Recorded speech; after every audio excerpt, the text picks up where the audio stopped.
D'accord. Bonjour, Vincent Duhem de Jeune Afrique. Est-ce que le gouvernement pourrait un petit peu plus expliciter sa décision de mettre sous tutelle la commune du Plateau? Merci. Ok, d'autres questions?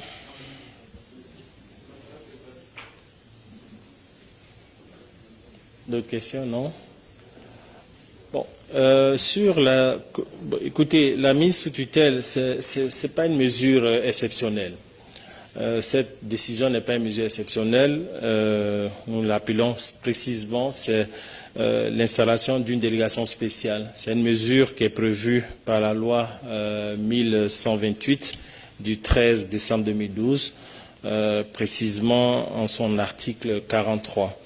Je disais que ce n'était pas une mesure nouvelle puisque déjà en 1991, si ma mémoire est bonne, il y a eu la commune de Bonois et de Saïwa je dirais, bénéficié de cette disposition particulière qui est prise généralement lorsque une situation spécifique de crise est observée dans une municipalité, situation qui pourrait empêcher la continuation des prestations aux usagers. C'est ainsi que cette disposition est rapidement activée. Et donc, pour précisément la commune du Plateau, cette disposition rentre dans ce cadre et c'est une mesure conservatoire en plus. Vous vous souviendrez que le procureur de la République a été saisi à plusieurs occasions, 2 fois plus précisément. La première fois avant les élections municipales et après les élections municipales relativement à des soupçons de mauvaise gestion au niveau de la mairie du Plateau. Et le conseiller municipal, qui n'est pas encore maire, le conseiller municipal Oyo, d'ailleurs, a été nommément cité. Pour éviter un mélange du genre, il a été prévu que justice se fasse et que la procédure judiciaire aille jusqu'à son terme. Donc, c'est tout à fait normal que la situation s'exprime ainsi. Nous souhaiterons profiter de ce micro pour lancer un appel à ces différentes personnes, si tant est qu'il n'y a rien à cacher, qui seront disponibles auprès du procureur de la République, qui pourra les entendre et faire passer à une autre étape de la procédure et pour que le Conseil s'installe tout à fait normalement. Donc, nous n'avons véritablement rien à cacher ici, c'est véritablement l'exécution d'une procédure judiciaire normale. Nous cherchons tous l'égalité de tous devant la loi.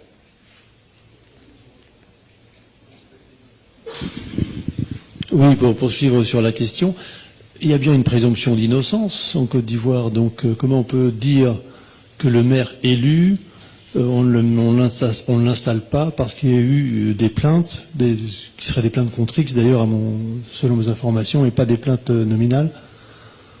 Comment on peut l'empêcher d'accéder à sa fonction alors qu'il n'a pas été condamné, si tant est qu'il sera condamné? Déjà, un élément de clarification, le maire, il n'est pas élu. C'est le conseil municipal qui a été élu. Et après, le conseil se réunit et désigne son maire. Donc, il est un conseiller comme tout autre individu dans le conseil municipal. Donc, c'est un élément de clarification très clair à apporter. Et installer un conseil municipal dans un tel contexte pourrait laisser le conseil dans une situation qui pourrait freiner l'exécution de la mission judiciaire.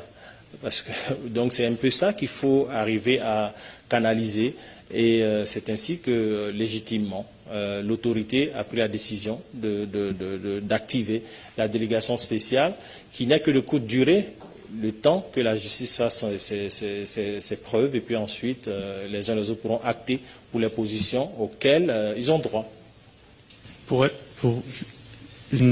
Excusez-moi. Une dernière précision, ce que vous voulez dire clairement, c'est que le conseil municipal n'a pas pu siéger et installer le maire entre le 13 décembre et le 31 décembre parce qu'il y avait des soupçons de détournement à l'encontre du maire élu. Est-ce que c'est ce que vous dites? Ce n'est pas un maire élu. Il n'est pas élu, c'est le conseil municipal qui est élu. Notre disposition nationale est claire à ce niveau. c'est le conseil qui est élu et après le conseil se réunit pour désigner le maire, voilà, du conseil, voilà, qui va acter. Vous avez eu l'exemple récemment dans une des communes où la tête de liste n'a pas été choisie par les conseils municipaux pour être maire. Donc c'est un élément très clair. Et nous tous nous clamons le désir d'avoir la justice qui a jusqu'à son terme. Mais écoutez, laissez la justice faire ses preuves et je vous renvoie dans ce cas à la déclaration du procureur de la République sur le sujet qui est suffisamment claire. Donc si tant est qu'il n'y a rien à se reprocher de la part des uns et des autres, mais qu'ils se rendent disponibles auprès du procureur de la République.